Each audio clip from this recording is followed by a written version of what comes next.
Hello everyone, this is part 50 of What If Naruto Had the Ultimate Dojutsu, and I hope you guys enjoy this video and to like, to subscribe, to share, and check out the playlist, to see more comment down below. Now let's start the intro. They call me a god. They call me a god. They call me a god. Join my membership, the perks are great. It's in the description. Are you sure about this? I can't tell you what will happen to you since I haven't tested this myself. You will more than likely yes if this happens to be a failure, Kabuto said while Toby glared up at the lone light in front of his eyes, its slight warmth not doing any real comfort to him, but he didn't care about that. He only turned to see Zetsu and a grinning Orochimaru. A live test subject is better than AS1. Proceed with it. Zetsu will warn me if either of you try anything stupid, Toby said while Orochimaru chuckled. Don't you trust me? You're the one who said I should get back with Akatsuki anyway, Orochimaru said, and Toby just closed his eyes then opened his mouth. I do not trust you, but that's what makes me want to keep you around. I'm just keeping you close is all. Now then, Yakushi Kabuto, begin. Toby ordered and Kabuto immediately nodded as he quickly turned on the light. Zetsu just watched the entire thing while Kabuto quickly placed on his gloves as a team of medic nin came into the room with him. We're going to get started.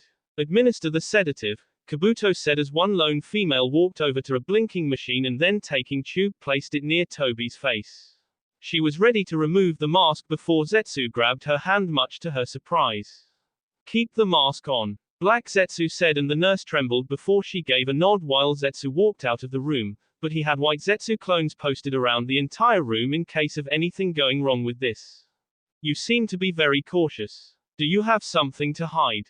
Orochimaru asked, but Zetsu didn't respond as the two white and black partners just watched Kabuto as he began to instruct the surgeons and nurses to his aid. Bring experiment number 10, Kabuto said, and the nurses widened their eyes as they looked to Kabuto to make sure that they heard right from him. Kabuto nodded with absolute conviction while one of the surgeons left the room. When they had left, Kabuto placed the mouthpiece of the tube over Toby's mask as the gas quickly began to fill his lungs. Toby felt his will fleeting, his chakra waning, and his eyes heavy. He was soon out cold, which got Zetsu to be a little anxious, but he didn't move from his post since he couldn't be in the room himself and risk tampering with the operation. Soon the surgeon returned with a large tube filled with the green liquid that Orochimaru, Zetsu, Toby, and Kabuto had been talking about. Well, it was actually filled with two things, but the green part was the most important and to the point. Phase 1, extraction of testing tube. Monitor his heart rate, Kabuto said, and one of the nurses nodded while Kabuto quickly took a needle and hastily took out the green liquid. Kabuto calmed his breathing as he placed the needle towards Toby's N. Entering phase 2, he said. He then glanced over to the window and he saw Orochimaru nod while Zetsu steeled his eyes over Kabuto's body. Kabuto sighed then pushed the needle to Toby's N. Heart rate, normal. Pulse, average. Everything is going well, Kabuto-sama, a nurse said, and Kabuto nodded with a wipe of his forehead. Now we wait, Kabuto thought to himself as he quickly walked over to a computer and looked at the beeping screen. He slowly nodded several times over before taking a quick glance to Toby. Adding the next liquid. Beginning phase 3, Kabuto said as he took the liquid from another jar and then pushed it into Toby's N. He extracted the needle while the nurse checked him over. Still stable, Kabuto-sama, she said, and Kabuto nodded. Kami forbid if it wasn't going to be stable. If it wasn't, he and Orochimaru wouldn't have a prayer to rely on. One day later, Konohagakure Hospital. Naruto looked down at Sarutobi's sleeping body along with Tsunade, Haku and Shizune. A few Anbu had been stationed within the room and they could only look on at the sight. None said anything, they would grieve for their Sandaime at a later time. Right now they could only look over for their Rokudaime. Old age was it? Naruto asked and Tsunade nodded. He barely had the time to live while he was in office. I always told him to watch his smoking habit, but he never listened to me when I was around during that time. Makes me wish I looked after him a little more before I left, Tsunade said while Naruto patted her on the shoulder. Does anyone know yet? Naruto asked and Tsunade sighed sadly, but straightened up for at least the betterment of Naruto. The blonde wasn't crying as she expected him to, but she knew this saddened him greatly. The news has already begun to spread. It is only a matter of time until the entire village knows about it, Tsunade said, and Naruto sighed. And what about Konohamaru? Does he know? Naruto asked, and Tsunade shook her head. He is now out on a mission, but I suspect that he'll be back home any minute now and his parents will tell him what happened. Then there is the matter concerning Asuma when he returns, Tsunade said, getting Naruto to nod. Look at his face. He is smiling. He seems happy, Naruto said, and Tsunade snorted. That's all good and well for him, but not for us, Tsunade said, causing Naruto to fall back into a chair. He pushed his head into his hands. He could feel the slight headache forming from this. Shizune and Haku just looked at Naruto in sadness while the blonde groaned. Shizune-chan, send out a message to shinobi and civilians that Gigi is gone.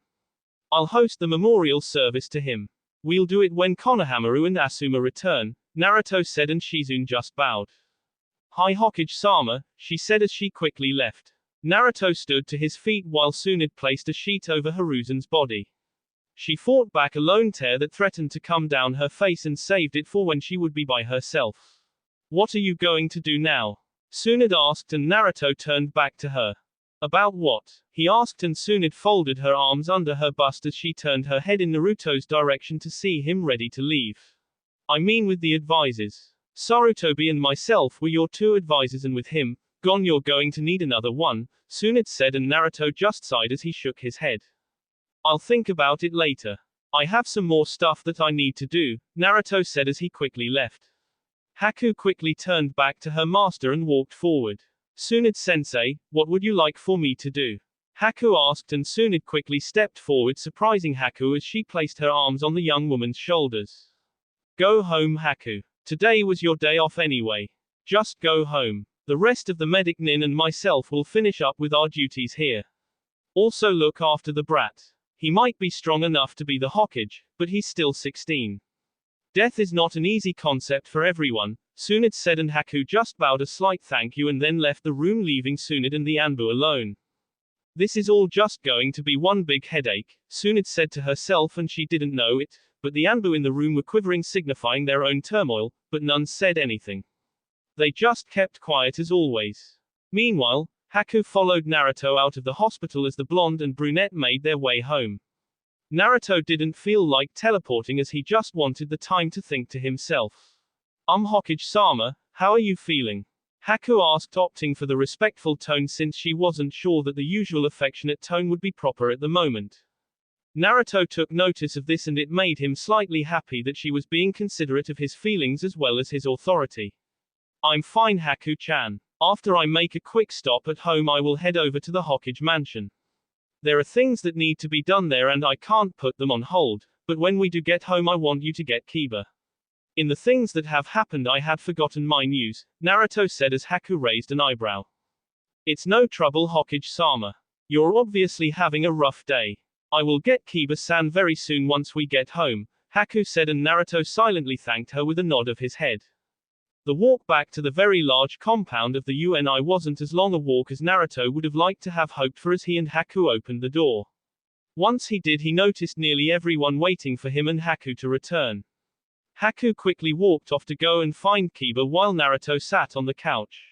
He looked over as he noticed Yuna reach out her hands asking for Naruto to pick her up and play with her.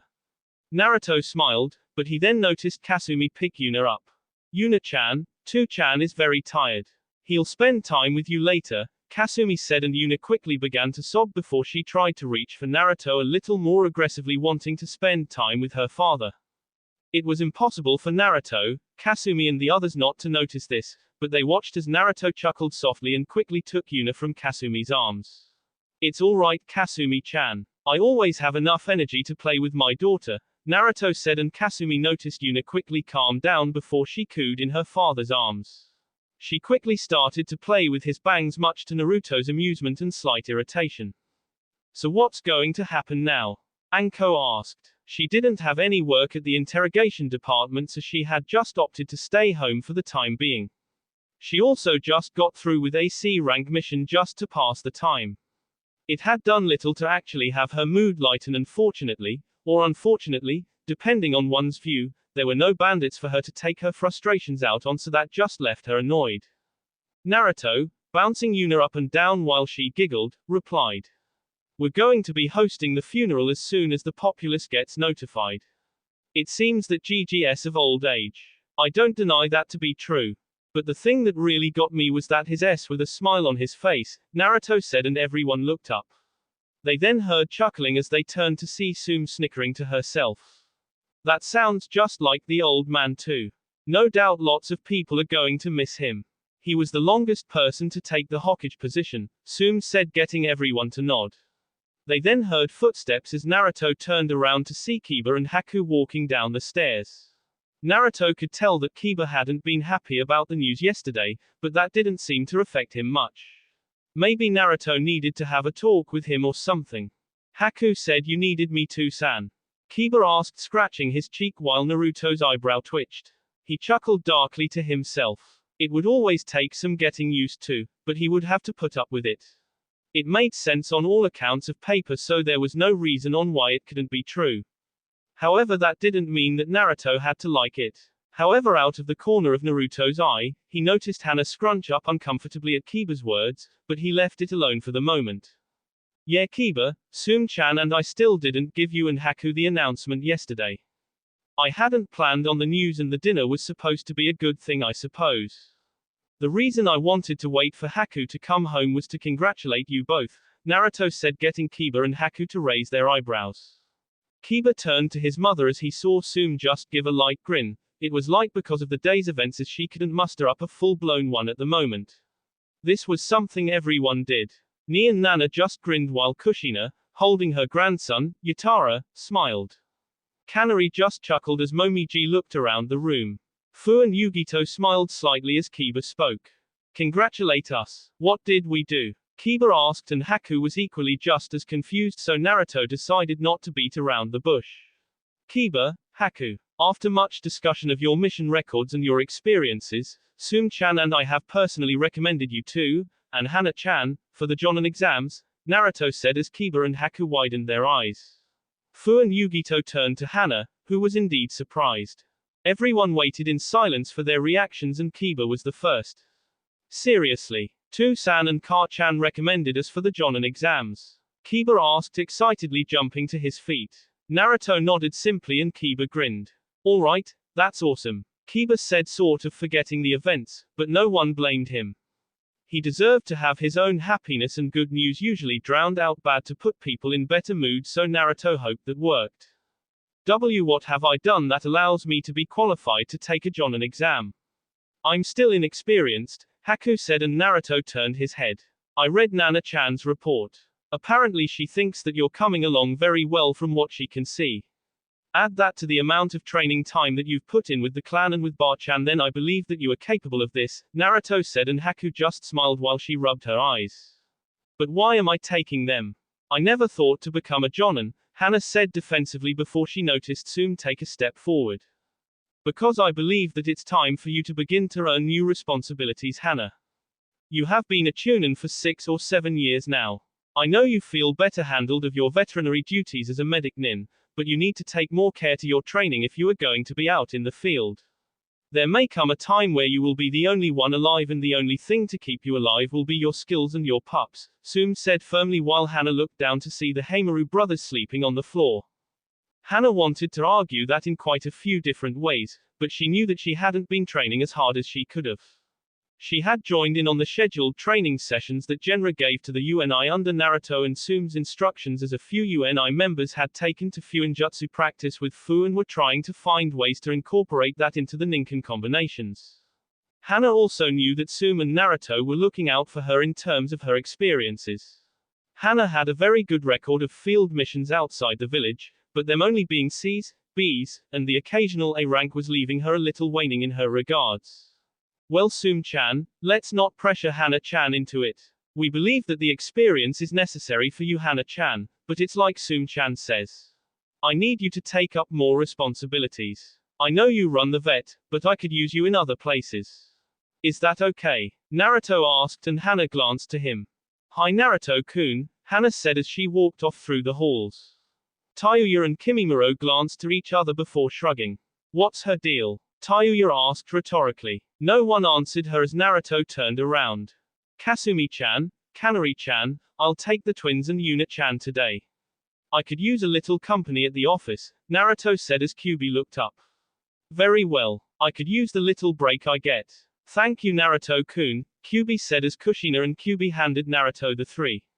With the assistance of a clone, Naruto managed to take them all as he smiled. I'll inform you guys about the Jonin exams later. Right now I have to head off to the Hokage mansion. Also, Ka-chan, don't you have to be at the Anbu headquarters? Naruto asked while Kushina grumbled. Yeah, I'm going Databane. Never a moment for me when assigning things to the rest of the Anbu. I'll be going, Kushina said as she shunshined out of the area. Everyone watched her leave and before long Naruto disappeared in the Haraishin while everyone else went back to what they were doing.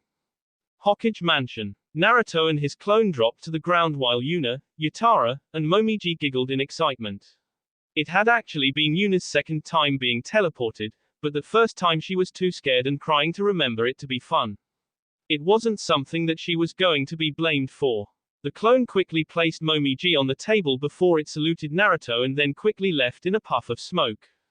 Despite the day's events, Naruto felt that his children deserved to see him in a better mood.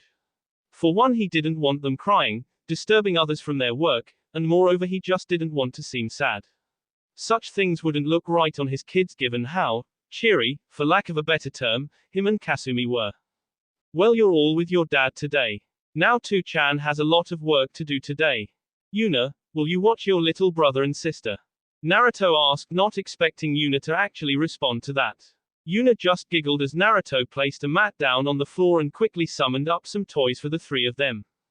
Yuna immediately began to crawl towards the entertainment items and Naruto gently placed Momiji and Yutara down. Yuna went over to inspect her little brother and sister as they looked at her curiously. Yuna giggled to Momiji while Yutara giggled back. All three of them were chuckling to each other and Naruto smiled while he continued to write some things down. Seeing them happy, it just lightened Naruto's mood of the entire thing about today's events, but Naruto couldn't help a sense of dread as he suddenly heard shouts outside. Genin, you can't barge into Hokage-sama's office. You must wait for him to say that you can come in. Stop. Naruto looked up and narrowed his eyes as did the Anbu in the room. Naruto noticed Taka drop to the ground quickly and secure the children by gently pushing them to the side. He then stood in front of them in a guarding position to protect his Hokage's next generation before the door bursted open. Naruto raised an eyebrow, but upon seeing the person then he could understand it now. B-boss, it's not true, is it? Please tell me it's not true. Konohamaru said while Naruto felt a heavy ping in his heart at the hurt expression on Konohamaru's face. It was times like this that Naruto felt that he probably didn't like this position.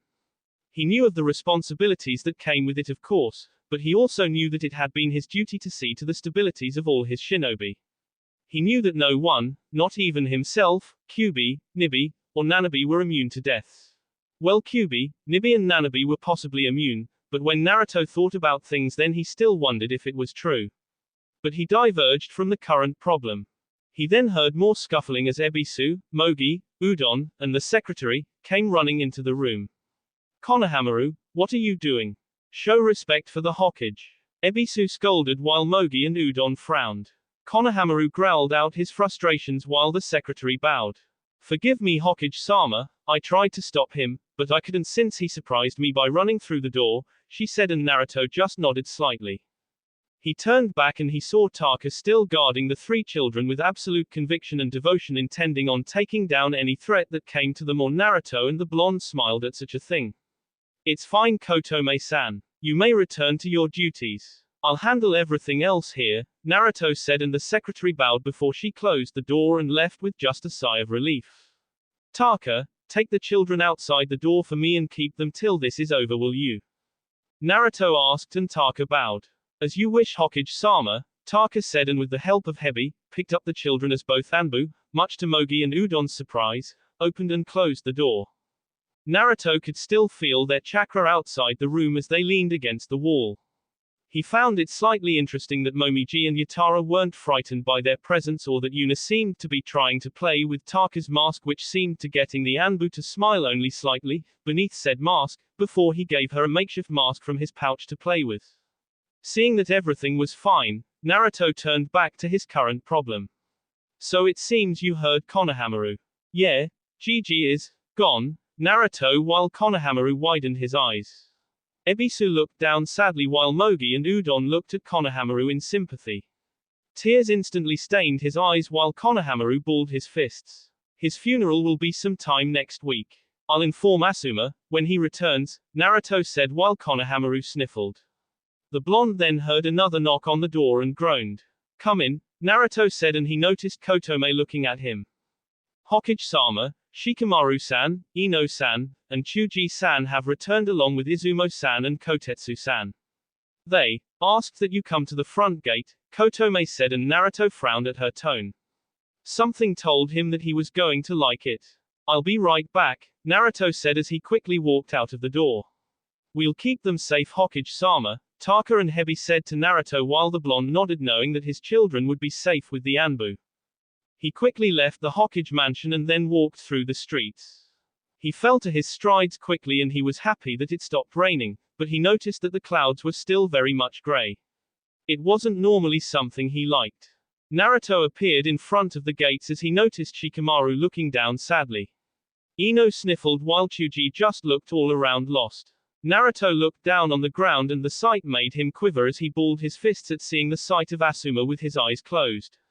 Izumo and Kotetsu lowered their eyes to the ground before they all presented themselves to Naruto. Team Asuma reporting. Mission successful. We have lost Asuma-san to Akatsuki, Kotetsu said while everyone felt Naruto's chakra slightly rise. It saturated the air, making them all uneasy, and they could see that the ground trembled beneath their Hokage's feet before the blonde forced himself to calm down. Everyone, just go home. Report to the Hokage mansion tomorrow. I'll take care of Asuma, Naruto said to them, getting everyone to gasp. That's an order, Naruto said rather meekly, which they all noticed. Izumo bowed along with Kotetsu and they walked off into the distance to go home from the long day. Ino and Chuji trudged off also, but Naruto noticed Shikamaru was the only one to stay. He looked down at his hand and Naruto noticed Asuma's lighter in that hand. Go home, Shikamaru. You've had a long day, Naruto said while Shikamaru just looked at him. He could see Naruto's eyes holding the strength of the Hokage in him, as right now the blonde couldn't let the sadness overcome him at the moment. Shikamaru then looked back at Asuma and opened his mouth. I couldn't save him. My strategies and my power weren't enough to save him. They K him, Naruto. They K him and they laughed about it. It's just like the Sasuke retrieval mission. I couldn't even defeat Tayuya-san without help. Where did I go wrong? Shikamaru asked and Naruto placed his hand on the Nara's shoulder. You didn't go wrong anywhere. You did what you thought was the best actions.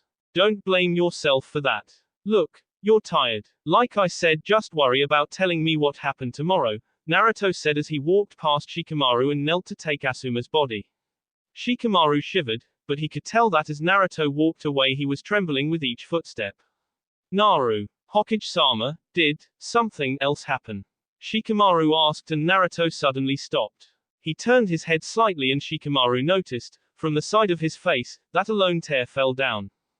Yesterday Hiruzen Sarutobi passed away, Naruto said, leaving Shikamaru wide-eyed as he looked down at the ground. Meanwhile Naruto walked away with Asuma's body, leaving Shikamaru at the gates. 1 week later, people filled the streets as most of them adorned the black clothing. Longtime friends, classmates, and partners came together while Jonan, Chunin, and Genin from the forces also came together. They were all walking forward to the top of the Hokage mansion where Naruto had been for a majority of the time. Over the week he had to deal with getting the funeral for both Asuma and Hiruzen out of the way. Konohamaru had been truly devastated at losing both close members of his family, and Naruto heard from some in the Sarutobi clan that the young Genin had spent a majority of his time in his room, which Naruto could understand. He knew that Konohamaru would come to him if he ever wanted to talk. That's just how Naruto found it. Konohamaru was still his little pain in the butt brother and he would look after him. He owed it to all those times that Hiruzen looked after him as well. Shikamaru had been at odds with his father since they learned about Asuma's death. The Nara wouldn't do a simple shugi game with his father, as at one point he smacked the entire table and pieces to the wall in frustration. Shikaku had allowed this because he knew how important Asuma was to Shikamaru. Yoshino had tried to bring Shikamaru his food on several occasions, but Shikamaru rarely ate that week. Ino and Chuji were dealing with it in their own way as Ino decided to spend her time with her flowers and her job to forget the ordeal while Chuji chose to indulge himself in food like he usually did. Not that anything these things worked, so Inoiki and Chusa chose to talk with their children about what happened just like Shikaku tried with Shikamaru. It was going to be a process, but they were sure that their children would be fine, and if they weren't, then they weren't fit to be shinobi like their parents thought they might be. Naruto had informed the UNI of what happened and that seemed to depress the others even more about what happened to the Sarutobi clan. For his main family mostly everyone else was alright. They most of them didn't know Asuma personally, but losing another part of Konoha was still hard. However, Naruto noticed this to be true for Kurenai the most.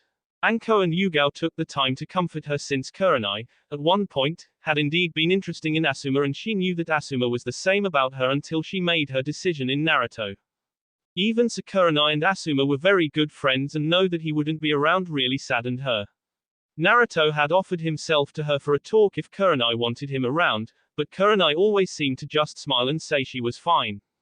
Naruto, of course, knew this to be a lie, but Anko and Yugao told him to give Kurenai the space just like they were doing since she wanted to be alone. Both of the Sarutobi's death had affected more than just a few people. The thing that irked Naruto the most was the fact that Asuma's because of Akatsuki. It always came back down to them.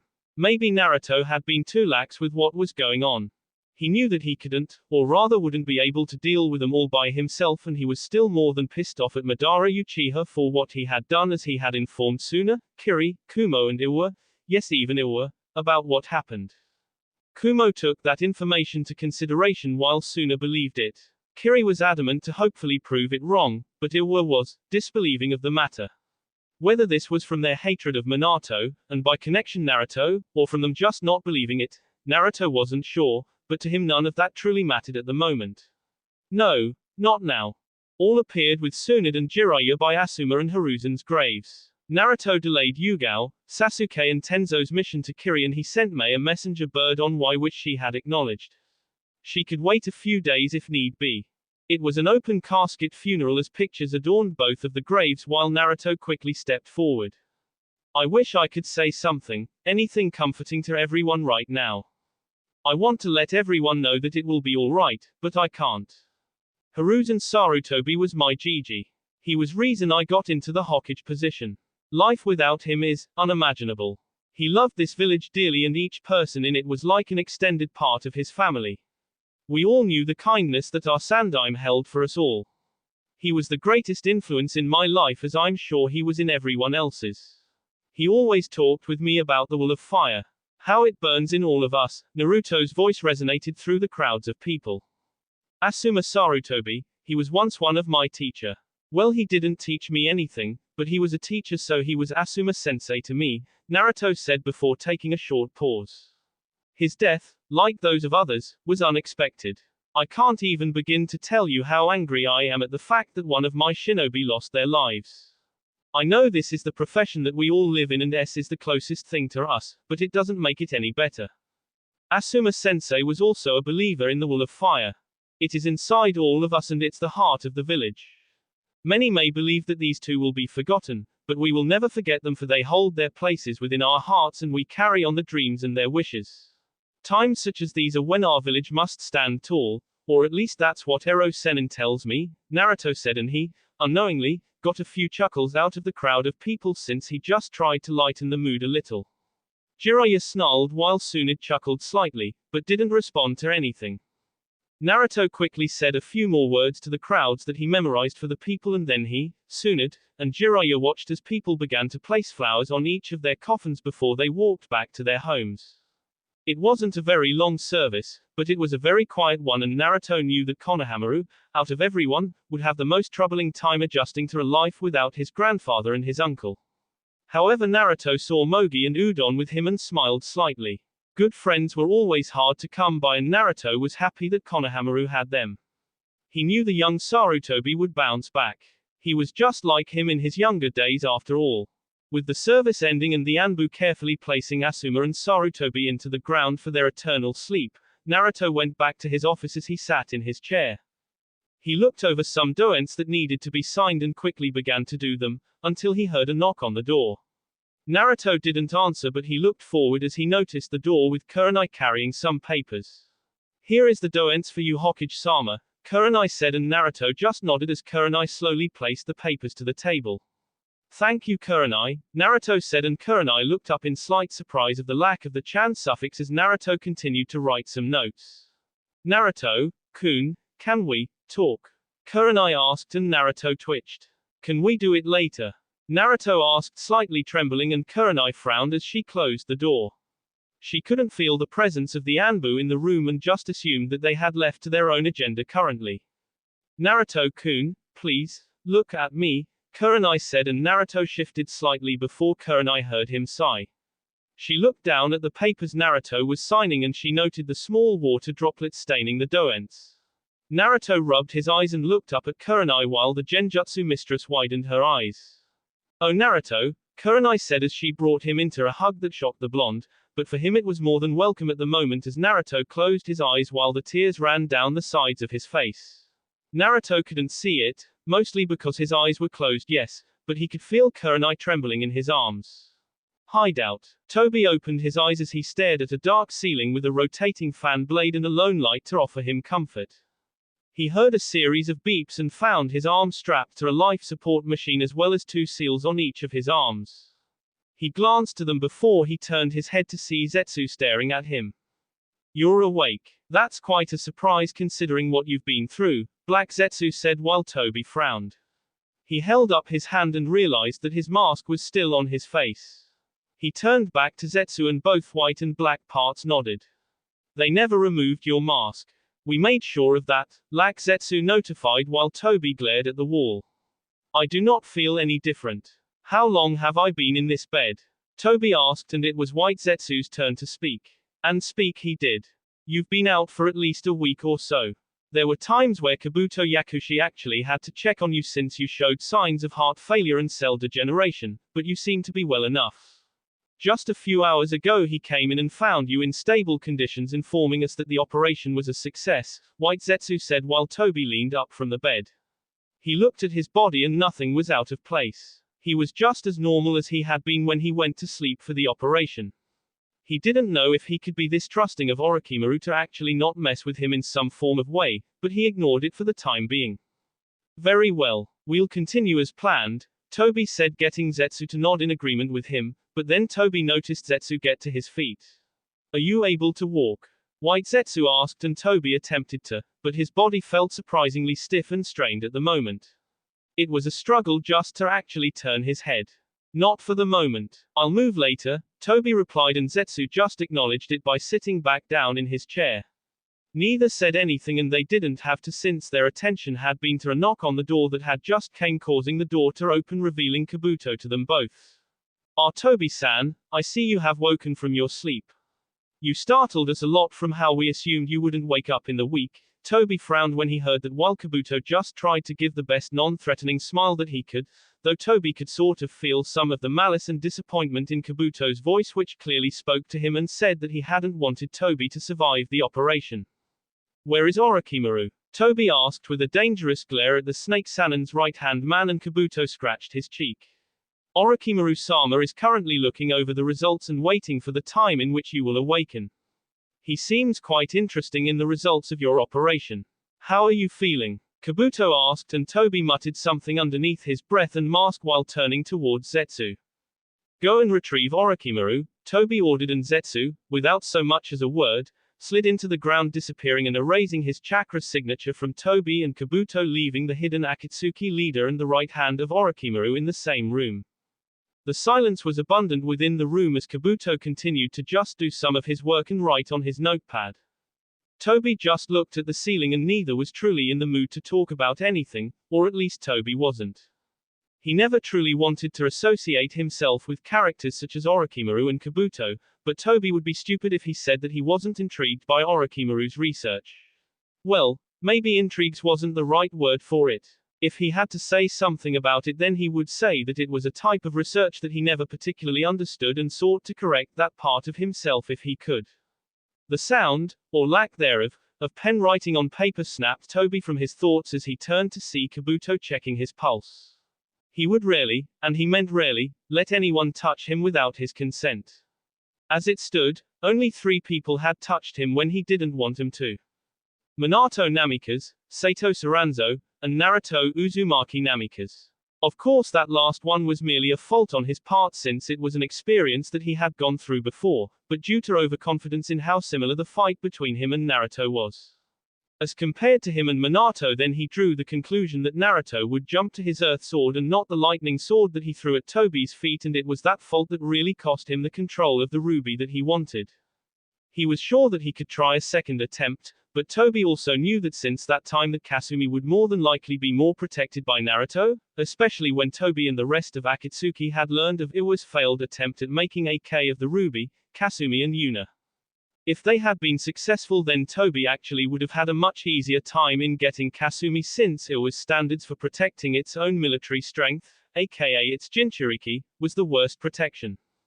Granted, Konoha's protection of Naruto, when Toby thought about, wasn't that great either. He was sure he could have swooped in and took Naruto from Konoha's grasp, and then that would have simply been the end of that, but things were still not in place for that to happen, and so he had to wait for a more opportune time. But even though he severely hated to admit it to anyone but himself, he had found that he did make the mistake of letting Naruto go on for too long. The appearance of his dojutsu, the Shinseinagen, had sparked a particular interest in Toby, and the thing was, there was no record of anyone else, Uzumaki or not, having that bloodline in their B until Naruto. Toby doubted that it was from Minato or even from his family, since before Minato his family was mainly a group of civilians with shinobi experience involved. Could it have been given to him from Kyuubi? Well, everything checks out okay, Toby-san, Kabuto stated as Toby glared at him.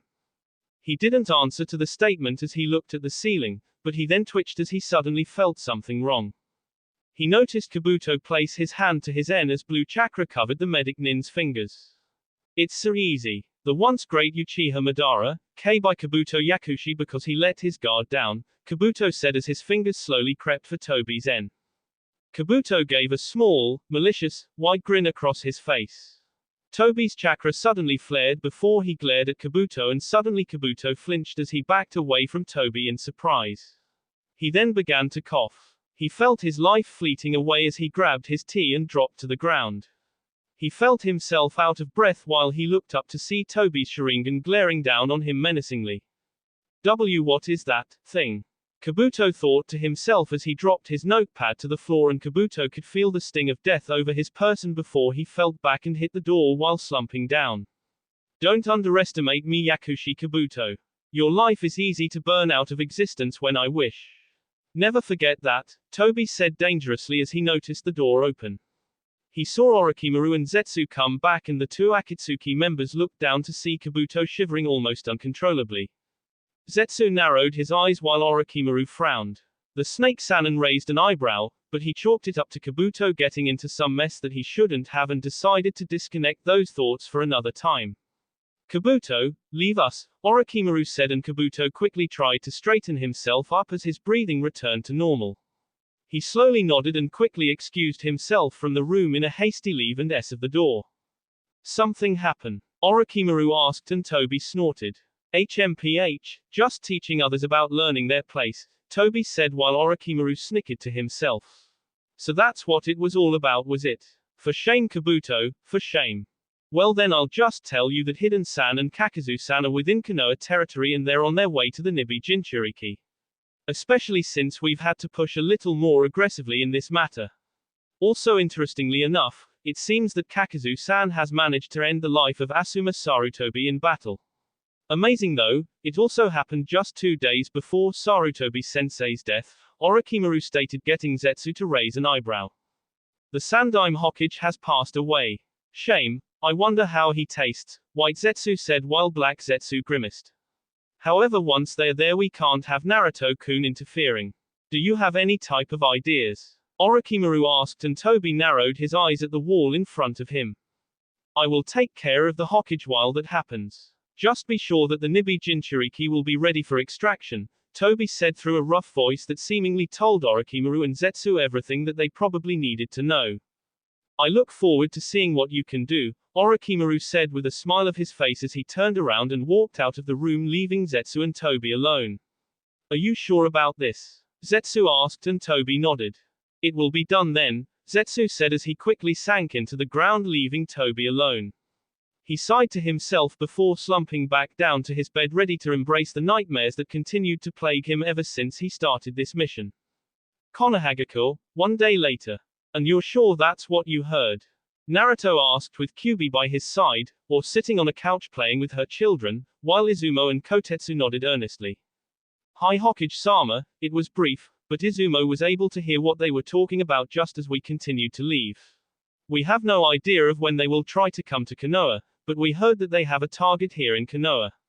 Judging from the goals, we believe that it is either Fu-san or Yugito-san once again, however it could very well be you as well, Kotetsu said, and Naruto frowned while he tapped his fingers on his desk. Izumo, what did you hear? Naruto asked, and Izumo straightened up at the mention of his name before he cleared his tea. I could vaguely hear them, us being so far away, but I was sure that I heard something about a bounty, Kisame-san and Kanari-san, Izumo said, and Naruto snarled while Kanari winced. The blonde turned to her and Kyuubi blinked. I assume that this is some type of bingo book about me. It must have during the war we had with Taki. I wasn't exactly going to make it very easy for them to try and get past me. I do remember nearly trying to wipe Kisame-san off the map, but I guess I didn't until a few weeks ago. Which is why I have Same-chan for the moment, Kyuubi said, speaking of her sword. She had kept it in her room and even trained with Samehada against Nibi and Nanabi. The ways Bayu fought then, it always left significant amounts of damage. Good thing that the Anbu allowed him to use Naruto's training ground, with his permission of course. It was good exercise and training for the three Bayu to get back to their favorite pastime, at least without unleashing their forms, and it was heaven for Samehada. Delicious wine-flavored chakra for him to drink as much as he, presumed gender, wanted to eat, or in this sense drink. While that is a very good thing to admit, and most of Konoha is still amazed at that, if I may be bold, Hokage-sama, don't you think you should restrict your activities and increase the guard for Fu-san and Yugito-san? Last time both were almost taken if it hadn't been for Sasuke-san, Itachi-san, and Kanari-san. These are S-rank shinobi, that means that they are capable of fighting the Kage of all villages if they had to, Izumo said while Naruto tilted his head to the side. Do you think that I would lose? He asked, and Izumo grimaced. I'm just being real, Hokage-sama. With the Sanbi of the Yondai Mizukage sealed, then it would only stand to reason that they are capable of taking on Kage-level shinobi. They did the same with Gaara-san, Izumo urged on, and Naruto sighed. He realized all of this was entirely possible.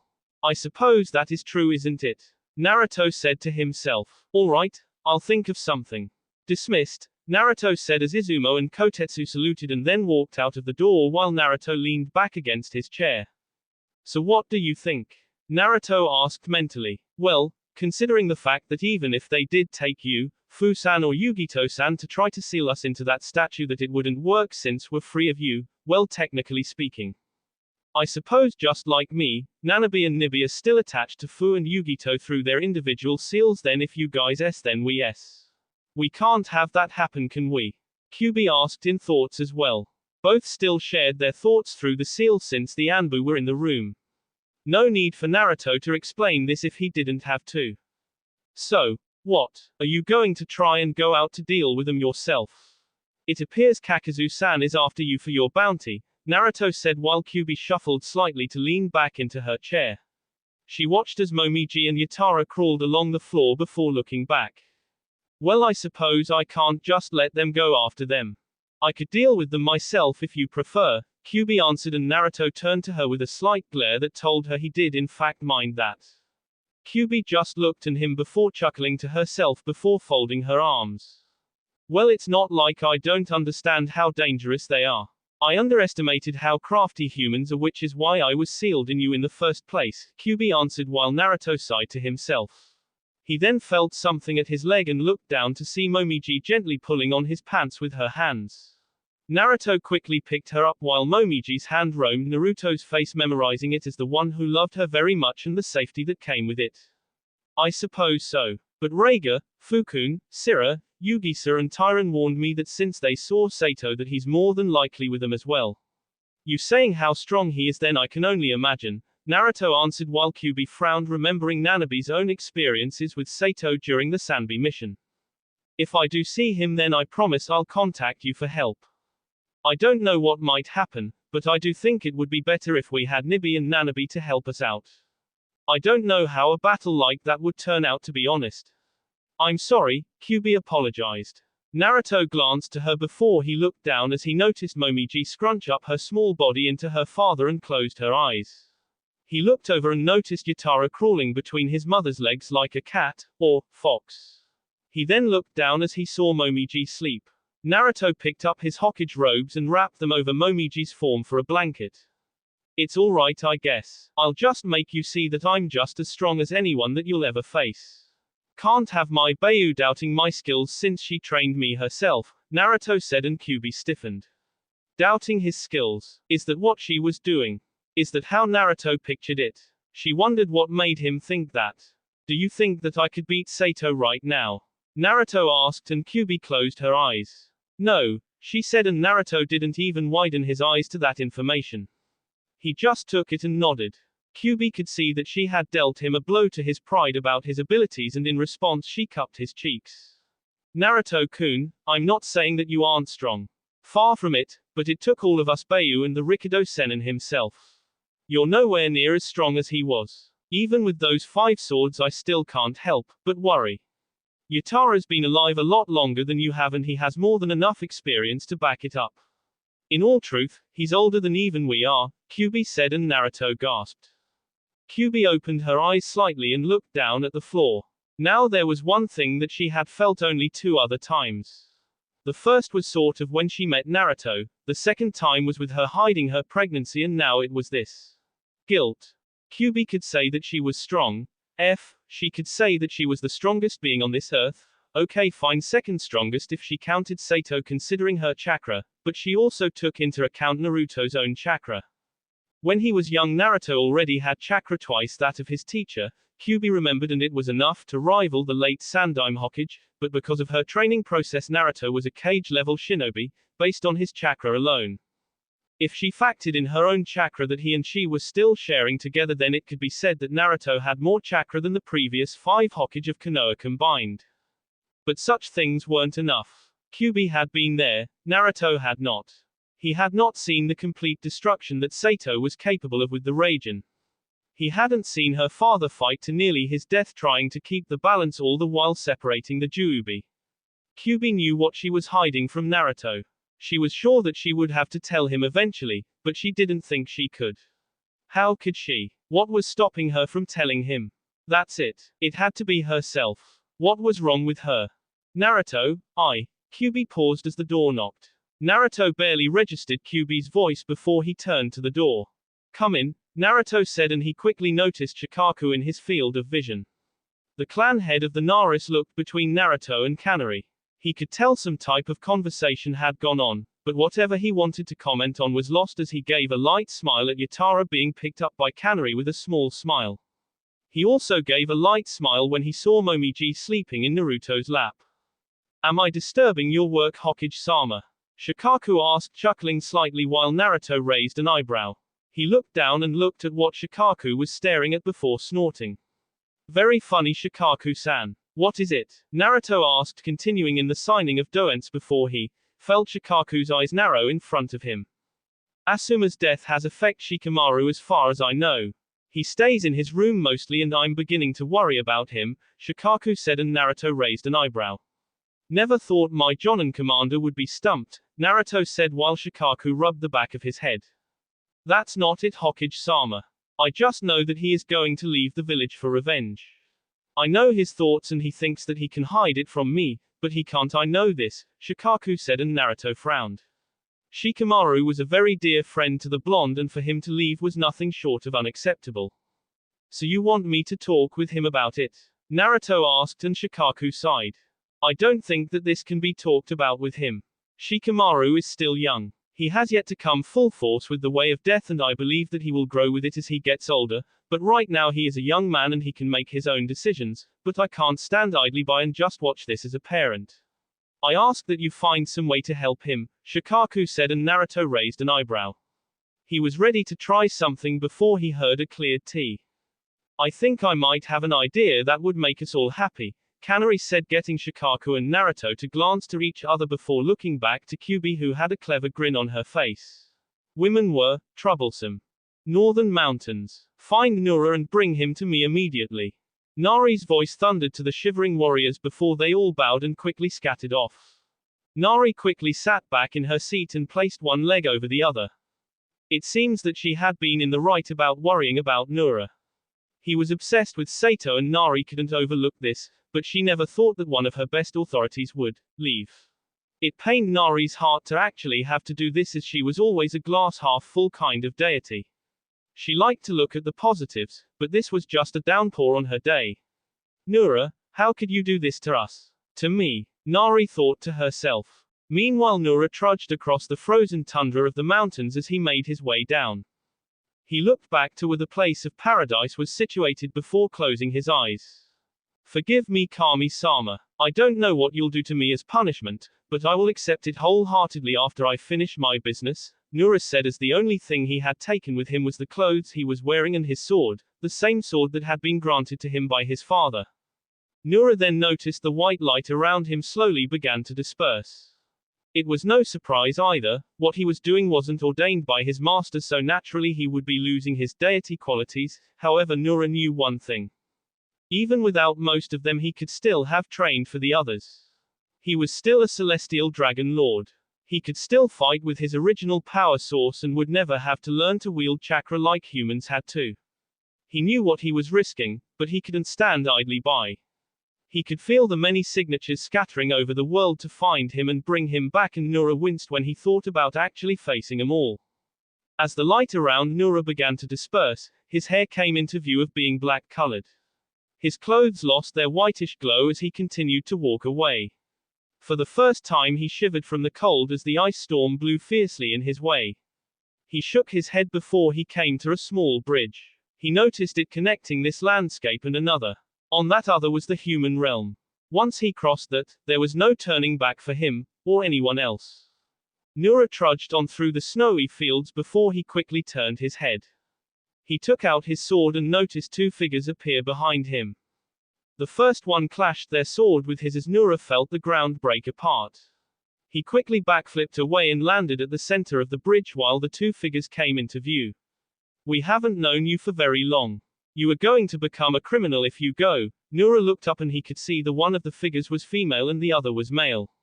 Both wore standard attire to his own, except theirs was still glowing bright from their light while Nura's was continuing to fade. You both don't understand. You both also know that you can't beat me by yourself. I have no idea who you both even are, Nura said while the female and male glanced to each other. It's to be expected, Nura-san. We've only been in Kami-sama's service for exactly 11 or 10 human years. You wouldn't have known us that easily, the female said while Nura narrowed his eyes. Surrender yourself or we will be forced to end you where you stand, the male said, taking his sword into his hands while Nura felt his white glow fade, permanently, along with it his usual voice. Even if I've lost some of my abilities, you two are still no match for me, Nura said while his two aggressors closed their eyes. Then we will take you before Kami-sama, she said as she charged at him. Nura quickly assumed his traditional stance while the woman went sailing through the air. Nura backflipped away while her sword s into the ground. The woman glared her eyes at him before her partner came up behind her. Nura and he clashed their swords against each other before the partner felt Nura's strength against his weapon. Nura quickly kicked him back, sending him into the air before he noticed the female coming for him. Nura didn't have time for this as he s the bridge with his sword. Iron no Ken, Shinryaku Sha, Eternal Blade of the Dawn, Ravager, Nura shouted as the bridge quickly began to crumble. Both of the partners gasped as the bridge quickly began to break apart. They looked out as they saw Nura run across the collapsing bridge with great agility and made it to the other side while they began to fall into the chasm below. They looked at Nura's glare while Nura watched them disappear. I'm sorry, he said as he began to walk away from the destroyed bridge. He didn't get far before he widened his eyes as he still felt their signatures. He turned around and the sight surprised him as he saw both hop across the collapsing stones while said stones continued to fall to the snowy ground where the rest of the bridge was. They jumped and continued to jump before the male grabbed the female by the arm and flung her forward, sending her out of the chasm while she placed her sword away and quickly went through the hand signs that Nura had seen humans use. Kaiten, you know jutsu, she shouted, sending a rushing fire across the snow towards Nura's direction. The now recognized brunette male narrowed his eyes before he brought his sword overhead. Iron Hikari, Sanran Goru, Eternal Light, Scattering Great Dragons, Nura shouted as he quickly s his sword forward. The woman widened her eyes as a powerful wave of energy expelled from Nura's sword as it s against her fire, effectively taking it out before the wave s into her body and exploded. Nura glared at the explosion before he noticed the cloud of smoke disperse only to show nothing. He turned his gaze right and noticed the woman giving him a solid look while her partner came to his side, their swords at the ready to end Nura's life. Admirable, but useless, Nura said, still not used to this way of speaking before he blurred through the snow, picking it up and swirling it around to cover his body. They looked left and right for him and the woman quickly ducked down to avoid a punch while the man was taken by surprise. He looked as he noticed Nura hover over them both before he sent a punch to Nura's face. Nura anticipated that and blocked it with an open palm while the young-looking woman rolled away. Nura and his opponent quickly exchanged blows against each other as they were both a blur to the other, but their B reacted to the heat of their own fight even in the cold. Punch for punch, kick for kick, neither let up as Nura rolled under his aggressive side kick. He took his sword and the two clashed away before Nura heard cackling and turned to see the young woman whose name escaped him charging at them both as her sword tore across the ground. Nura quickly kicked the other person away before he took his sword, caught her own sword as the lightning blazed through the mountains. They glared in each other's eyes again before Nura heard a shout and he noticed her partner coming for him. Nura cursed before he took his free arm and went into his pouch. He swung just as the young man did and they clashed, revealing a short blade that Nura carried within his clothes. He looked between them both as they each stared icily at him. Impressive, but you two are leagues away from a celestial dragon lord, Nura said before they both jumped back in angst. Cease your fighting at once, the young man said while Nura raised an eyebrow. What are your names? I shall remember them always, Nura said while they looked to each other. They contemplated his words before the female closed her eyes. Forgive us, Nura-san, but we will not divulge such things to you, the woman said, and Nura closed his eyes with a sigh. He had expected this, but he couldn't blame them. It was protocol, of course, but then again, Nura wasn't your regular protocol instructions. I see. I'm sorry to hear that. However, I will not forget your faces. Do not worry, I will pay for my actions, but not now. I have things that must be done, Nura said as the two widened their eyes. Capture and immobilize, the young man said as he charged with his female companion coming from the side. Nura closed his eyes as he took his sword in his hands. The two quickly neared him as their blades were inches from his body and his life. Nura slowly opened his eyes as his sword quickly began to snarl. Kenjutsu no Kami, Divine Sword Technique. The mountain quaked furiously as Nari could feel her temple shake. The advisors widened their eyes and fell to the ground while the warriors, who were searching the mountain, gasped as multiple avalanches occurred, bringing the snow down due to the incredible earthquake. What was that? One of them asked before they looked off in the farthest direction where the bridge was. Some of them gasped before they began to speed away towards the unknown location to fight. Only 4 people could make something like that. Nari, Kami, Sato, Tai, and 4 warriors dropped to the ground as they looked around to see the bridge, or lack thereof. They looked down the seemingly bottomless chasm in surprise. Where is the bridge? One of them asked while the others shook their heads. Hey, look over there. Another of them alerted and they all looked over to see 2 figures in the snow. The only thing slightly discerning them was their aura, which glowed every so often. The scouting team gasped before they slid down the snowy and landed next to the 2. Oi! Get a hold of yourself. Wake up! Their captain shouted, but all they got were groans as they uncovered the male and female warriors, both beaten and unconscious. The counting team could see their exhaustion before he heard a gasp. Tai, Chu, Look at that, one of them said while the captain turned around. He stared back and widened his eyes. Dear Kami-sama, he said, and they all could see a large see-through, and past, the chasm through the snow and into the mountains where they seemed to be parted for only a split second. Such a perfect see across the ground with a sword. It was a forbidden technique and one that Kami only permitted the highest order to learn. Such a thing was amazing. Was this the difference in skill? Get these two back to the temple.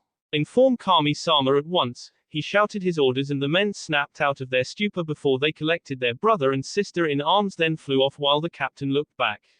Nura-senpai, he said, and all he heard was the howl of the wind before he flew off as well. Meanwhile Nura continued to walk off, his sword strapped to his waist and his person unharmed. Nura looked back one more time before snorting and walking off. He'd surely be back. He didn't know if they would accept him back, but once this was all finished then he would accept a punishment for what he had done. Right now, it wasn't the time for him to lay around. No, not now. He'd had too much on his duties to do that. Next morning, Kyubi looked down at her sleeping children and gave a small smile before she began to put her clothes on.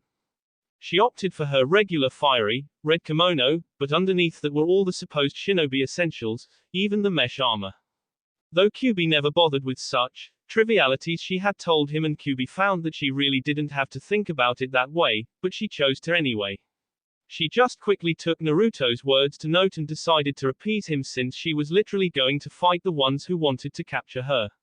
A bit of a B problem, she figured, but she could do nothing about it.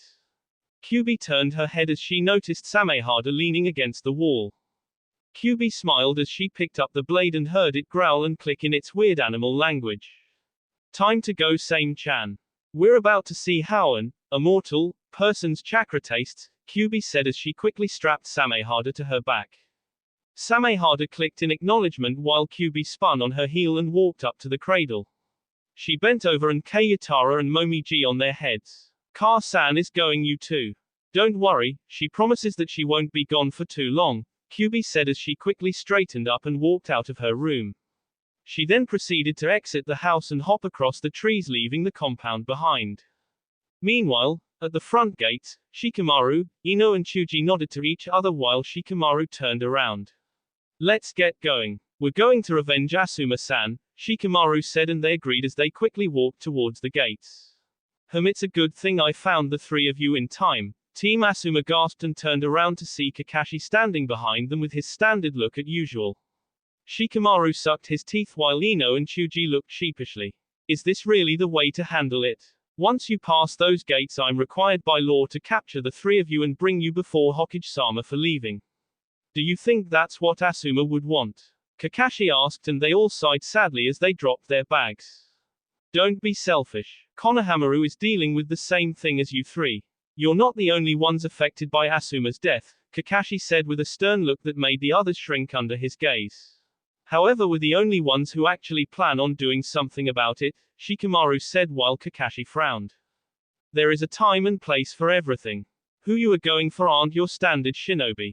They are all Hokage-sama's level. You three know that even together you can't defeat Naruto. Also, you must remember that, unlike Hokage-sama, they won't hesitate to KO you, Kakashi said while Shikamaru and the rest of his team grumbled. That's the chance that we'll have to take, Shikamaru said, and Kakashi glared at the three of them. Then it's a chance that the three of you are going to take under my supervision. Kakashi and Team Asuma turned around as they noticed Kanari appear right next to the one-eyed Jonin. Kakashi was the first to snap out of his stupor before addressing Kanari's statement. Kanari-san, what are you taking about when you said, under your supervision? I'm trying to convince these three that they shouldn't go, Kakashi said while Kanari folded her arms. Parents' intuition. Nara-san here had better be happy that he has good parents. It's a mission given to me by Hokage-sama that, under my leadership, I take Team Asuma and confront these Akatsuki members, Kanari said while Ino and Chuji widened their eyes. Shikamaru, however, narrowed his eyes as he thought back to his father and Naruto, but he couldn't say anything. So Naruto's letting us go? Ino asked in surprise and Kanari nodded. That's right, so long as I go with you. Also, I expect your full cooperation as I'm not like Hataki-san here. Either follow my orders or don't expect me to chew you out. Understood. Kanari asked firmly. Hi Kanari-sensei, Chuji and Ino said at the same time while Kanari turned to Shikamaru who just looked at the ground. And if I feel that you can't handle it then I will have you be support where you more than likely won't engage at all, Kanari said getting Shikamaru to wince at her cold tone before he looked up. Understood Kanari-sensei, Shikamaru said in a meek tone while Kanari nodded. Good. Now let's get going. It's the crack of dawn and we need to hurry out. Uchiha-san and his own group just left so we'll lag behind them and then we'll break off the trail, Kanari stated and the three agreed while Kakashi patted her shoulder. But I thought you were on maternity leave. You did just have your twins. Will they be fine alone? Kakashi asked worriedly. Ino and Chuji glanced to each other while Shikamaru raised an eyebrow. It's going to be fine. Trust me, I have a lot better recovery rate than most women. I can still fight even better than you can, Hataki-san. You have nothing to worry about, Kanari said and Kakashi raised an eyebrow. He wasn't sure, but he felt an insult somewhere. Maybe it was the fighting better part. Well, whatever. Nevertheless, I would like to come with you, Kanari-san. Asuma was a very dear friend of mine and I'd like to have my own feelings sorted out, Kakashi said while Kyubi turned her head and raised an eyebrow to Kakashi's request. It didn't sound unusual to her and she knew more than most the want to see someone else at her feet. She then just sighed and shrugged. Do as you wish. I'll just write it in the report that I took you with me. However, whatever you have right now is going to be what you're taking, understood? Kanari asked and Kakashi smiled. But of course Kanari-san, he said and the five walked out of the village gates and into the trees where they shot off in a speed run. If Kanari was right about the place where Asuma and Shikamaru had been attacked when she looked at the map of the location, then the only route of getting to Konoha would have to be the outskirts where her rampage had burned the land so badly that barely any trees or grass stayed in the field. If she was right then it would take them quite a while to get there, but good thing was that she knew this place by heart and they would have the time to plan out a strategy. After all, out of all of Konoha's citizens, Sans Nibi and Nanabi, she was the longest living being there and as such knew more than a couple of strategies for every contingency. She was a fox after all. With Sasuke and his group. Sasuke, Yugao, Tenzo and the captive, Sugetsu, continued to walk in the blistering heat of High no Kuni's territory, continuing to make their way towards Wave. They had just left only a couple of hours ago and it was already high noon with the sun in the sky. No clouds happened this day as all the rain had been a downpour last week. The three Konoha shinobi were coping very well with the heat, having been used to these temperatures all their life, and they also took in the happiness that this wasn't anything compared to the heat in Suna. Well, at least the three of them were alright, so one of them was being a total a-hat at the moment. Hey guys, not that I want to take a break of anything, but could someone please give me some water? It's dry as s out here, Sugetsu said while Sasuke sighed to himself. Yugao shook her head and so did Tenzo. Since the Anbu weren't supposed to be exposed out directly, then Yugao didn't have her mask and neither did Tenzo. Naruto gave Tenzo the name, Yamato, for the mission while Yugao kept her name. Both were in Jonin attire and since Tenzo was the one with Mokuton, then he was the one to restrain Sugetsu while they walked. Since being told by Naruto that he had been recommended by Itachi to take part in the Jonin exams, Sasuke had been learning new techniques to utilize his crow summons with his abilities. He had to admit that the crow boss, whose name was now known as Sky, was still very much an Ita and had that whole summon pride thing about him, but considering what Sky had told Sasuke what his clan had gone through because of the Uchiha, then Sasuke couldn't really blame it. He wanted to, but he didn't.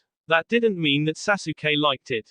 While Sasuke changed most of his outlook on his life, he still didn't, and would never, like being talked down to like he was insignificant. It irked the Uchiha to no end. However, that hadn't been what was on Sasuke's mind at the moment. Yugao-san, give Sugetsu his water, Sasuke said with an annoyed glare while Sugetsu grinned triumphantly. Yugao sighed, but acknowledged Sasuke's order before she took out a water bottle and placed the drink to Sugetsu's mouth. I can drink myself, you know, Sugetsu said before he noticed Yugao giving him a stern look, and he shriveled under the glare before he just accepted the offer and opened his mouth while Yugao poured the water inside. Yeah, they weren't stupid enough to let him go and drink it himself. Ah, that's good. How can you guys stand living here? Sugetsu whined. No one responded to his question as they kept walking. Sasuke in particular chose to ignore it in favor of going to his thoughts, or more precisely his conversation with Itachi about 1 week ago. Itachi had told Sasuke about Uchiha Shisui. At the time Sasuke didn't see what the big deal was concerning the Uchiha, but he had known that Shisui was his brother's best friend, but what Sasuke hadn't known was about Shisui's Sharingan, or the most unique feature gained from it. Itachi called it the Kotoamatsukai, distinguished heavenly gods. Itachi had told Sasuke that this was a genjutsu of the highest caliber, even more so than the Tsukuyomi. The genjutsu casted upon a target would bring them into an illusion and they would never know it. It would grant the target false experiences, making them under the impression it was of their own free will. Itachi also said that he didn't have a counter for this technique, as one would never be sure that they were even manipulated in the first place. Itachi had taken him down to the secret Uchiha compartment underneath the tatami mats of the main compound.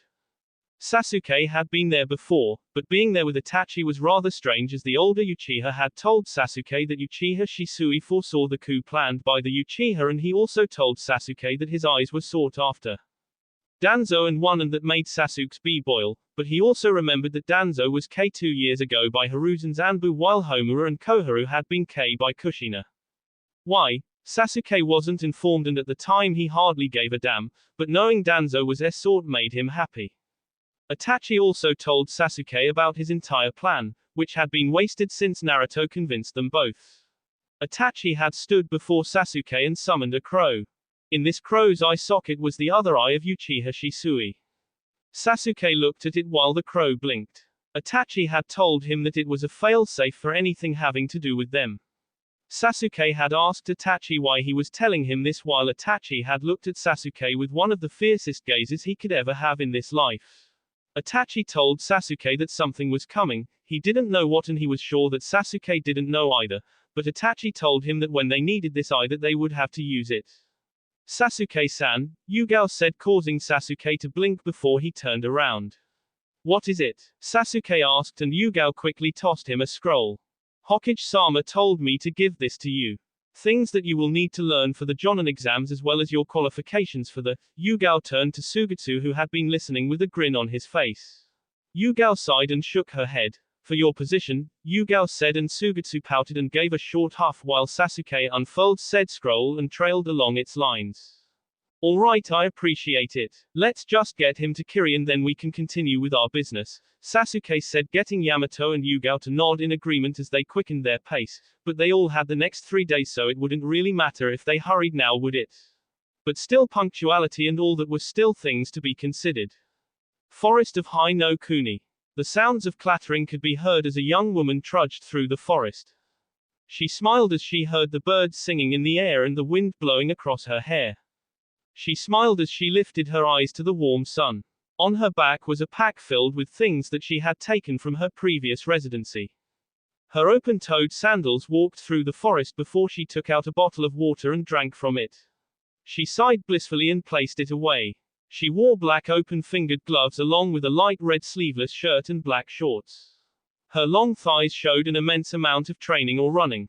She also beamed with a smile that exuded her confidence. Entering a clearing, she quickly noticed Konoha from the trail she had been used to using from memory. She smiled before closing her eyes for a second, letting the feeling bring her back. She then opened her emerald eyes and walked forward. Looks like I spent too long. I ended up staying for 2 more months than I should have. A year and 2 months I've been gone. Well, first things first, looks like I'll be back this time. With better changes, of course, she said as she continued walking through the trails. She then noticed a shadow over the ground and raised an eyebrow. She looked up and she noticed a large bird in the sky. However, the sun blocked her view as she noticed it fly off towards Konoha. I wonder what kind of bird that is, she said to herself before shaking her head and continuing in her walking. UNI compound. Hana huffed as she quickly dodged a strike from Yugito. She rolled across the ground while Yugito stood situated up top on a tree looking down at her opponent. Ever since yesterday, Hana threw herself more into her training since Naruto and soon wanted her to be in the Jonin exams. She didn't know why. She was satisfied with being a Chunin as it took up her responsibilities for what she had liked, but they insisted then she would do them just as fine. The Heimaru brother growled at Yugito while Hana stood up. She wiped a bead of sweat from her face before they noticed a timer go off. Okay, stop. Hana and Yugito turned to see Genra and his dog, Sanmaru, as both walked forward. Hana, you could not disable your target in the allowed time, why not?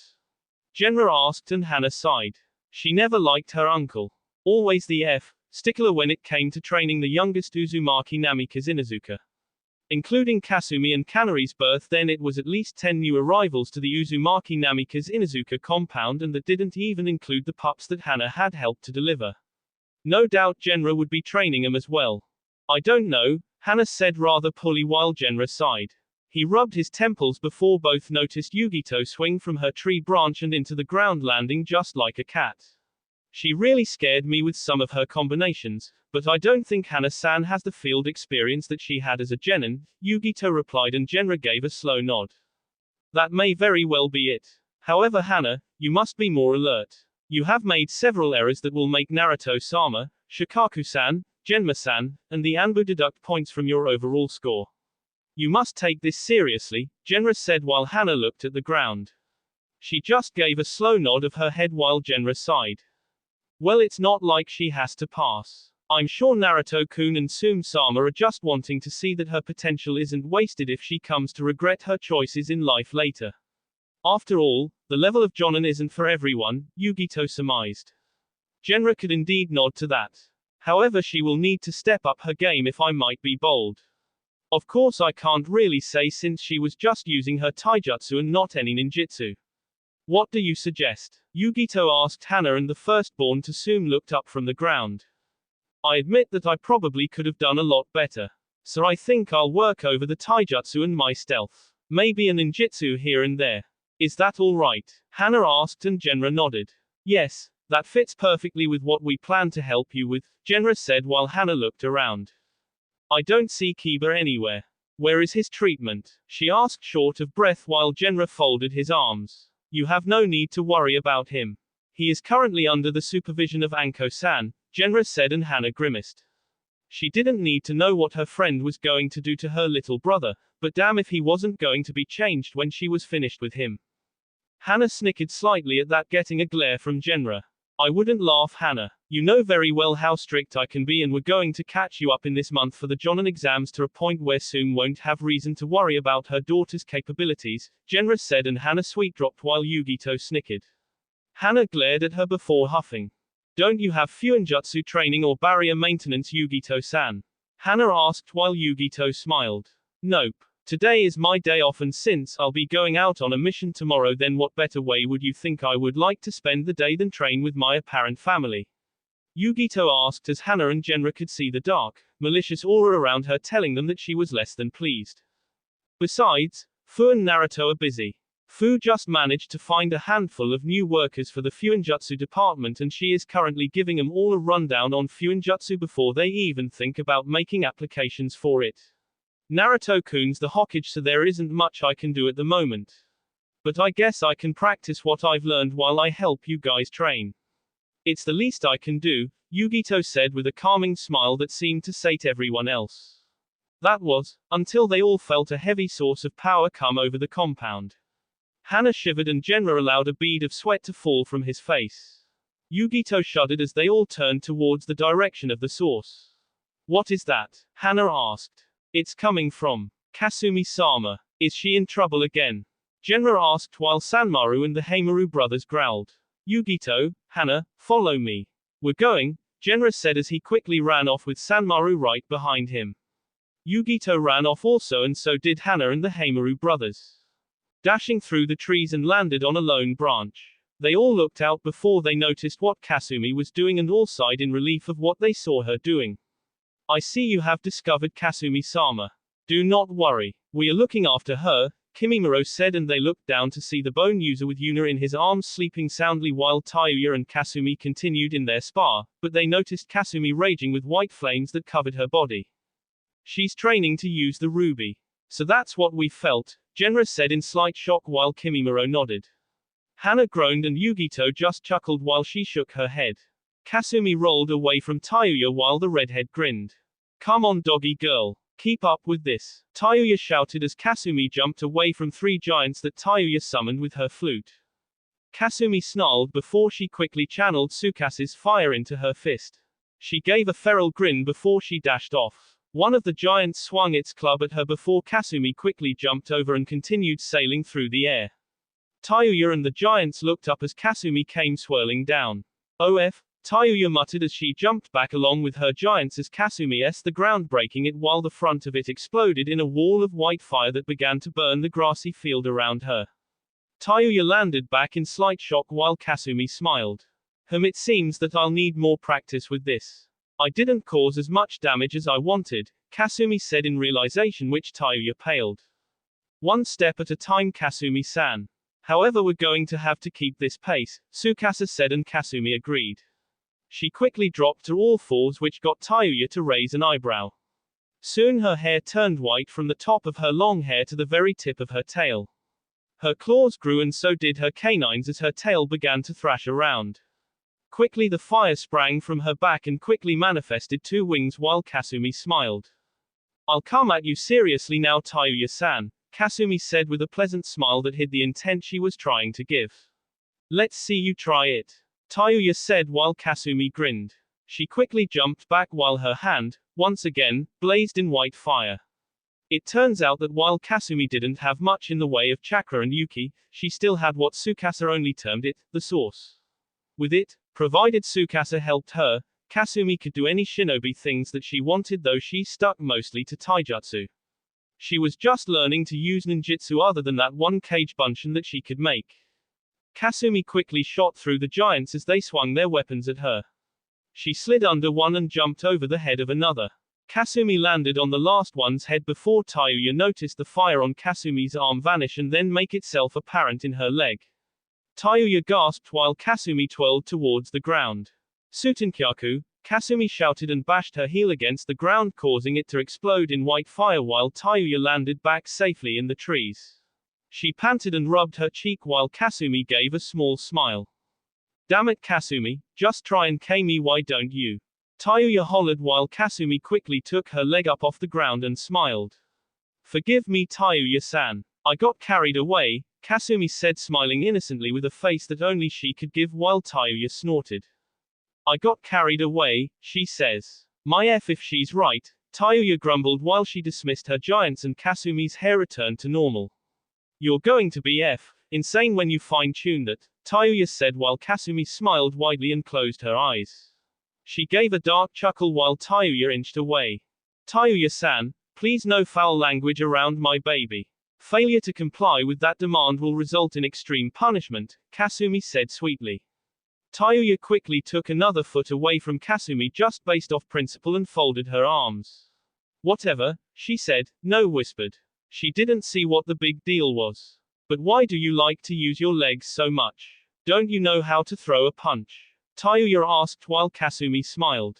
"Well, of course I know how to throw a punch. That Iwanin who tried to K me could testify it to you if he weren't Kasumi said, placing a hand over her mouth and chuckling like she had seen some older landlady do. Tayuya's eyebrow twitched and slowly backed away again. "I'll just take your word for it then," Tayuya said, and Kasumi just nodded.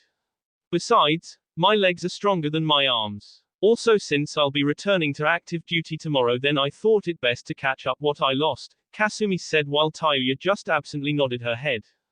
Seeing that everything was fine as Kimimaro and Tayuya had it under control, Hana, Yugito and Genra vanished from the tree that they were on and quickly went back to what they were doing before. With Kyubi and Team Asuma. "Are you sure that this plan will work?" Kakashi asked while Kyubi began standing to her feet. "Of course I am. Their presence isn't very hard to find. I am an excellent censor," Kanari lied. Well, it was more of a half lie. She was a very good censor, but the only reason she found them was because one of them reeked with the scent of bee. It would be impossible for her not to find them with him being that way. But if one of them is going after you, then there will be a chance that they will see through this. "I just want us to improvise if we can," Kakashi said, giving his opinion. Kyubi sighed as she jumped down from a tree branch and onto the dirt roads. "This will work just fine. This is also to see the danger by as much as we can. Though I detest a lot of you, you're important to Naruto, so I'll be damned if you's on my watch. That aside, is everyone capable to handle things?" Kanari asked and everyone nodded. Shikamaru nodded more firmly than the others, and Kyubi could tell that he had taken her words to heart when she told him that her orders were absolute. Very good. Now then, Nara, you will be dealing with Hidden. Upon the description that you gave me of him, then you are most suited to that. Deal with him quickly and then come back. I mean it, understood? Kanari asked, and Shikamaru nodded firmly once again. Good. The rest of us will deal with his partner. I can sense extraordinary levels of chakra from him, so he will be our focus, Kanari said to them. Ino and Chuji agreed, thought it was rather hesitant, while Kakashi just looked forward with a small glare. I'll make the signal, and when I do you will all arrive. Stay hidden until then, Kanari said, standing to her feet. They watched her walk off with Samehada still attached to her back. Ino and Chuji watched her leave, and Ino allowed a bead of sweat to fall. She's amazing. I wonder if she was ever in the Anbu. She's not even afraid of what we're about to face. She must be amazingly skilled, Ino thought, while Kakashi gave an eye smile.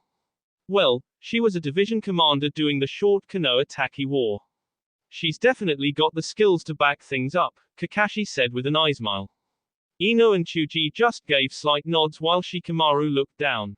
He balled his fist before giving a slight sigh. Meanwhile, Kanari began the plan as her soft footsteps trudged through the exit of the forest and coming into the large wasteland of trees that she had remembered during her rampage. It brought back unpleasant memories naturally, but she had pushed them aside. Kanari could feel their presence like it was a loud beacon waiting for her. Samehada clicked excitedly, and Kanari couldn't help but share in that excitement as she suddenly found the two Akatsuki members and gave a slight grin. Looks like I was spot on, Kanari thought to herself. Hidden and Kakazu had walked for a long time, and if the indecent language banter going between them, then they might have hidden themselves better, but when you're an S-rank missing nin, then you generally have the confidence and skills to back up the unwanted hiding. Like I said, I don't care about the F. When we meet her, then we'll just S her heathen soul to Jashin-sama, and with her S then she won't put up a damn struggle. I'm already agreeing to spare the damn bee that holds the nibby, so don't ask more from me. Hidden shouted while Kakazu rolled his eyes, counting through some of the money that he had recently gained from a bounty, which was really the reason why it had taken him over a week to find Konoha at the moment. She's worth more alive. If we can take her alive, then we'll take her alive. If we can't, then by all means you can cater your screwed up god as much as you want. I don't care. Just don't get in my way like you did the last time, Kakazu said while Hidden growled. You're still going on about that faggot heathen. What the F was his name? Hidden asked, and Kakazu sighed indefinitely. Asuma Sarutobi. He had a high bounty, and because of you he got away, Kakazu said before he quickly blocked Hidden's scythe coming for his face. Don't make me KU, Kakazu. I'll S you too if I have to, Hidden said, and Kakazu just glared at him before the two kept on walking in the hot sun and humidity that Konoha and Suna were known for. Both entered into the wasteland together before Kakazu noticed a woman with long red hair. He could see Kanari holding out a book as she was walking. Where she got the book from nobody knew, but that didn't really matter. Suddenly Kakazu stopped and Hidden turned around, since he had walked a few feet before realizing that he was without a partner. Oi Kakazu, what the hell are you doing? Hidden asked while Kakazu stared at Kanari as she came closer to them. That woman, Kakazu said, and Hidden looked forward and he could see Kanari coming also and grinned maniacally while he licked his lips. More beta S to Jashin-sama. Looks like he's looking out for me, Hidden said as he twirled his scythe around. Stop you idiot, Kakazu said, and Hidden was ready to tell his partner off before he noticed Kakazu take out the bingo book and flip through some pages. That's her. That's Kanari Uzumaki Namikaze. Kunoichi of Konohagakure no Sato, clan member of the Uzumaki Namikaze Inazuka clan, and one of the supposed many wives of Rokudaime Hokage, Naruto Uzumaki Namikaze, Kakazu said while Hidden raised an eyebrow. Oh, so that's the bee you're so adamant about. Ha, she doesn't look so damn tough, Hidden said before he and Kakazu took a notice of Samehada of Kanari's back. By this time she knew that they were observing her, as it was impossible not to notice in the vast wasteland, but she wasn't going to hint it to them. Whoa, the bee actually might be tough if she got Samehada from that shark bastard, kiss him. Looks like I'll have some fun after all, Hidden said while Kakazu gave a light smirk underneath his hood. Kanari Uzumaki Namikaze, bounty 90 million Ryo if captured alive. Bounty 75 million if captured S. Wanted in, Hidden snarled and grew a tick mark. F who wants her? She'll be S anyway, Hidden said while Kakazu sighed. They both just kept walking and in little to no time at all they were just feet away from Kanari. Kanari Uzumaki Namikaze, Kakazu called out and Kanari twitched. She lowered her book as her eyes stared at Kakazu and Hidden. One had a stern look and the other a maniac look. However, Kakazu was surprised to note that Kanari's eyes didn't show surprise that they were in front of her, nor a sight of her being afraid. Kanari closed her book before giving a wide smile. Ara, to what do I owe the pleas of Akatsuki? Kanari asked while Hidden stomped at the ground. To what do you owe the pleasure? You're supposed to be scared of us. Or at least look at us with your heathen hatred. Hidden shouted while Kanari lifted up her kimono as it covered her mouth while she giggled. Is that so? Well, forgive me. Allow me to do that, Kyubi said. Kakazu and even Hidden shivered as Kyubi glared at them both with a solid look, her chakra slightly raging around while Samehada seemed unrestful. Kakazu managed to stave off the pressure he felt before glaring back at Kanari. You're coming with us, Kanari-san. You have an extraordinary bounty and I'll be collecting it. Don't attempt to resist, Kakazu said while Hidden grinned. Kanari tilted her head to the side while placing a finger to her chin in a thinking pose. Oh no, that simply won't do. I have 2 loving children back home and they'd be devastated if their mother wasn't home. I can't allow then, but I certainly can't let you go either. Judging from your traveling then I'd say you're going to Konoha. Who are you going after? The Nanabi Jinchuriki, the Nibi Jinchuriki, or the Kyubi Jinchuriki? You sure are bold challenges. What should I do with you? I really don't feel like fighting, Kanari said to herself. Even Kakashi and Team Asuma were surprised by her banter with 2S rank missing Nin while Hidden chuckled. Oh, don't worry. Those 3 will be joining you soon enough. As for your B kids, well, they'll just have to be motherless and fatherless, Hidden said to her. And just like that, Kyubi looked down as her hair shadowed her eyes. Her body trembled while a frown marred her face. Kakazu could feel the threatening chakra exuding from her body while Kanari suddenly gave a small smile. I see. So it looks like I'll be starting. Sane-chan, we're about to have a hella fun here, Kyubi said as she grabbed Samehada's handle. She quickly took the shark skin and Hidden shivered as he noticed her red eyes. If they weren't so sure that Naruto was the Kyubi Jinchuriki, then they both would have thought this was her right in front of them. Kanari raised her hand into the air and with a slightly mischievous grin snapped her fingers. I will show you to your place, Kanari said as Kakashi, Ino, Chuji and Shikamaru flew out of the forest and quickly landed in front of Kakazu and Hidden. Looks like the Rugrats are right to play. It seems we'll also be collecting the bounty of Kakashi Hatake. A very good day indeed, Kakazu said as he began to unbutton his cloak. Jashin-sama, I pray for a successful K. May the B I offer to you be pleasing in your sight as I bring death and destruction in your name, Hidden said while he swirled his scythe around. Kanari smirked and clenched her fist. Never trifle with a mother. Especially one who has more chakra than both of you, Kanari said mentally. I'd been a little while since she could see loose, well not too loose. Couldn't showcase everything. What a sad time for her. Hokage Mansion. Naruto smiled as he continued to do his paperwork. It had been rather busy, but he couldn't help the worry that had been etched into his face. He currently had one of the Inuzuka looking after Momiji and Yatara. Yuna was playing with Ryo for the time being, so he didn't have to worry about that as he had the time to himself. However, Naruto couldn't stop the ominous feeling. He looked out the window for a minute before scratching his head.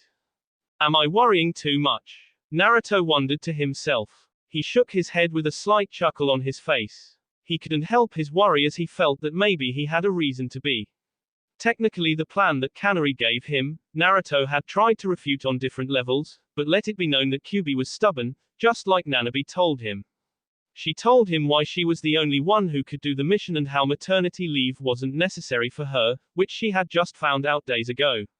Maybe Naruto just needed to be more confident in his teacher's abilities. Yeah, Naruto didn't have a reason to be worried. That was, until he heard whistling through the air. His window was open and that was why he had heard it. He turned around again and his ears reacted before his eyes as he heard a shout. Katsu. That will be all for this video. Be sure to like, subscribe, share, and comment down below for more videos. Goodbye.